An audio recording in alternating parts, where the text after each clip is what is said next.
మిత్రులరా, నేను ఈరోజు మీతో నేచర్ మనకు అందించిన ఒక అద్భుతమైన మెడిసినల్ ప్లాంట్ గురించి చెప్తాను. అదేమిటి అంటే అర్జున. ఆయుర్వేదిక్‌లో దీన్ని అర్జున అంటారు. తెలుగులో తెల్లమద్ది. సైంటిఫిక్ నేమ్ వచ్చేసరికి టెర్మినేలియా అర్జున. స్పెసిఫిక్‌గా ఈ రోజే నేను దీని గురించి ఎందుకు చెప్తున్నాను అంటే, నేను కోవిడ్ తర్వాత చాలామంది పేషెంట్స్‌లో కొన్ని చేంజెస్ చూస్తున్నాను. అది రీజన్ అది కోవిడ్ అప్పుడు వాడిన స్టెరాయిడ్ వల్లన్నా కావచ్చు, లేదు వ్యాక్సిన్ వల్ల కూడా అయ్యుండొచ్చు అన్నది నా ఉద్దేశం. అదేమిటి అంటే చిన్న వయసులోనే కొన్ని రకాల హార్ట్ అటాక్స్ మనం చాలా చూస్తున్నాం న్యూస్లో. ఒకప్పుడు లేనివి యంగ్ ఏజ్లో 20స్లో ఈవెన్ టీనేజ్లో కూడా కొంతమంది హార్ట్ అటాక్స్ వస్తున్నాయి. ప్లస్ స్టంట్ వేసిన తర్వాత కూడా చాలా మందికి బ్లాక్స్ ఉన్నాయి, కొత్త బ్లాక్స్. జనరల్గా ఇంతకుముందు చూడనది కొత్తగా చూస్తున్నది. ఇది కాకుండా ఏవిఎన్ అని అవాస్కులర్ నెక్రోసిస్ అని ఒక డిసీజ్. నేను ఒక కోవిడ్కి ముందు రేర్గా చూసే ఈ కండిషన్ ఏదైతే ఉంటుందో, కోవిడ్ తర్వాత నేను ఒక్కడనే స్పెసిఫిక్గా 200 to 300 కేసెస్ చూసాను. ఏవిఎన్ అంటే అవాస్కులర్ నెక్రోసిస్. స్పెసిఫిక్గా హిప్ జాయింట్లో హిప్ జాయింట్కి బ్లడ్ సర్క్యులేషన్ తగ్గి హిప్ జాయింట్ అరగడం. ఇది కూడా చాలా చిన్న ఏజ్లోనే చాలా మందిలో చూశాను నేను.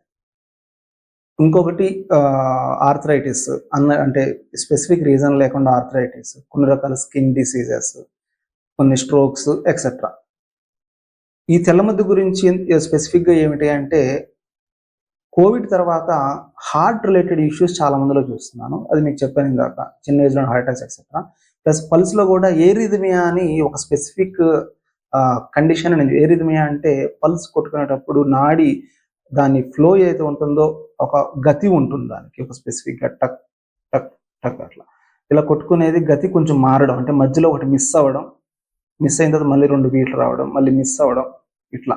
జనరల్గా టెస్ట్లో సహజంగా ఐడెంటిఫై అవ్వదు, కానీ పల్స్ పట్టుకున్నప్పుడు మాత్రం స్పెసిఫిక్గా ఇది ఐడెంటిఫై అయ్యింది. ఇది కోవిడ్ తర్వాతే చాలా స్పెసిఫిక్గా నేను గమనించాను ఈ ఏరిథమియా అన్న కండిషన్. ఏరిథమియా అనేది అంత సీరియస్గా మనం జనరల్గా పట్టించుకోరు, కానీ ఏరిథమియాతో పాటు అన్ఐడెంటిఫైడ్ అంటే అసలు ఎటువంటి అలార్మింగ్ సైన్స్ లేకుండా సడన్గా కార్డియాక్ అటాక్స్, నిన్నటి వరకు హెల్దీగా ఉన్న ఇండివిజువల్ సడన్గా హార్ట్ అటాక్, సరే కామన్ 40 to 50 తర్వాత కామన్ అనుకోవచ్చు, కానీ ఎంగేజ్లు కూడా రావడం అన్నది ఒక అలార్మింగ్ పాయింట్.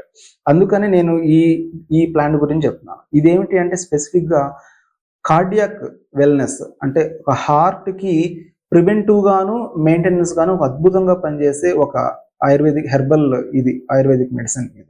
ఇది ఏన్షియంట్ ఆయుర్వేదిక్ బుక్స్లోనే మెన్షన్ చేశారు. సైంటిఫిక్గా కూడా ఇది ఎంత బాగా పనిచేస్తుంది అన్నది సైంటిఫిక్గా మాలిక్యులర్ లెవెల్లో కూడా ప్రూవ్ చేశారు.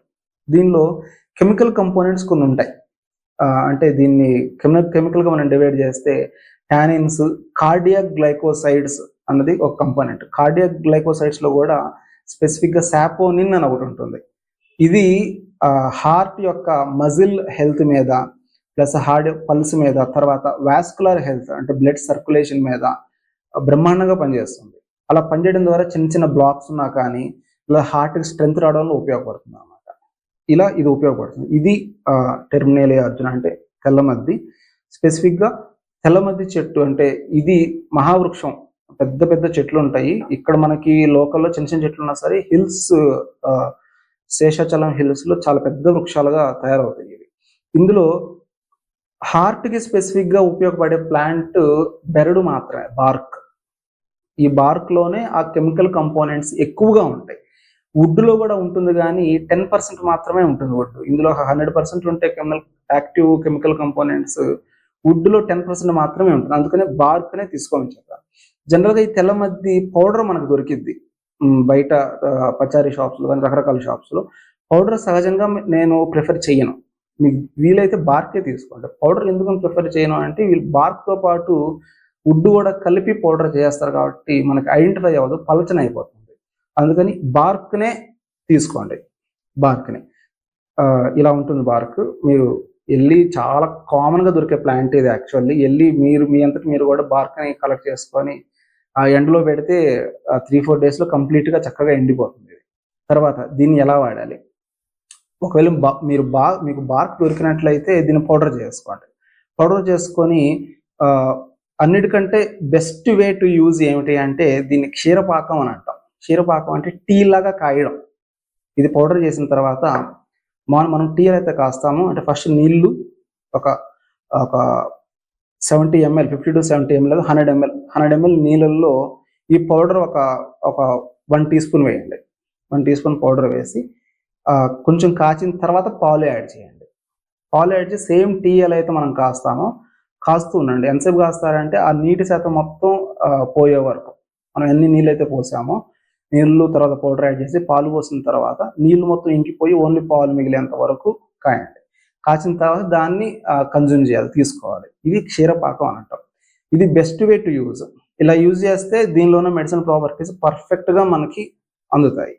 ఇలా కాకుండా ఇంకోటి డైరెక్ట్ డికాక్షన్, పాలు కాకుండా డైరెక్ట్గా వాటర్లోనే కాచేసి దాన్ని కూడా తీసుకోవచ్చు. లేదు అంటే ఇంకో ఈజీ వే ఏమిటి అంటే ముందు రోజు నైట్ ఈ బార్క్స్ ఏవైతే ఉంటాయో బార్క్ కానీ ఏదైనా మీరు పౌడర్ చేసుకుంటే పౌడర్ కానీ ఒక 1 or 2 బార్క్స్ 1-2 ముక్కలు ఏవైతే ఉంటాయో ముందు రోజు నైట్ ఇలా గ్లాస్ నీళ్ళు ఇలా యాడ్ చేసుకున్నాం అనుకోండి, మార్నింగ్కి ఇలా రెడ్గా అవుతాయి.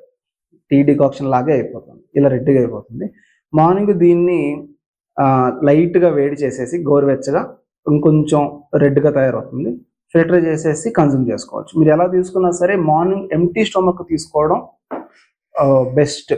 టీ లాగా కావచ్చు, డికాక్షన్ కావచ్చు, ఎంప్టీ స్టమక్ బాగా పనిచేస్తుంది. నేను ఎరిథమియాలో స్పెసిఫిక్గా ఇది తీసుకునే విధానం ఎలా ఈ విధానంలో మనం తీసుకోవచ్చు. తర్వాత చాలామంది పేషెంట్స్లో ఎరిథమియా స్పెసిఫిక్ ఇందాక చెప్పాను, అంటే పల్స్ యొక్క గతి ఏదైతే ఉంటుందో గతిలో కొన్ని రకాల గ్యాప్స్ రావడం, సరిగా కొట్టుకోకపోవడం, వాటిలో మీ అబ్జర్వ్ చేస్తే ఇది తీసుకోవడం స్టార్ట్ చేస్తే వితిన్ 2 to 3 డేసే, వీక్స్ మంత్స్ కూడా కాదు, 2-3 రోజుల్లోనే పల్స్లో చాలా చక్కని చేంజెస్ వస్తాయి ఇది తీసుకోవడం స్టార్ట్ చేసిన తర్వాత. అండ్ అంత బాగా పనిచేస్తుంది, అంత ఫాస్ట్గా కూడా పనిచేస్తుంది కార్డియాక్ హెల్త్ మీద. అందుకని ట్రై టు కన్జ్యూమ్ ఇట్. ఒక రెగ్యులర్గా ఓవరాల్ వెల్బీయింగ్ లాగా కూడా దీన్ని మనం కన్జ్యూమ్ చేయొచ్చు. అంటే ఒక రోజు టీ బదులు మార్నింగ్ టీ లాగా. టేస్ట్ కూడా బాగానే ఉంటుంది. కొంచెం కావాలంటే మీరు బెల్లం కూడా యాడ్ చేసుకోవచ్చు టేస్ట్ కోసం. Thank you.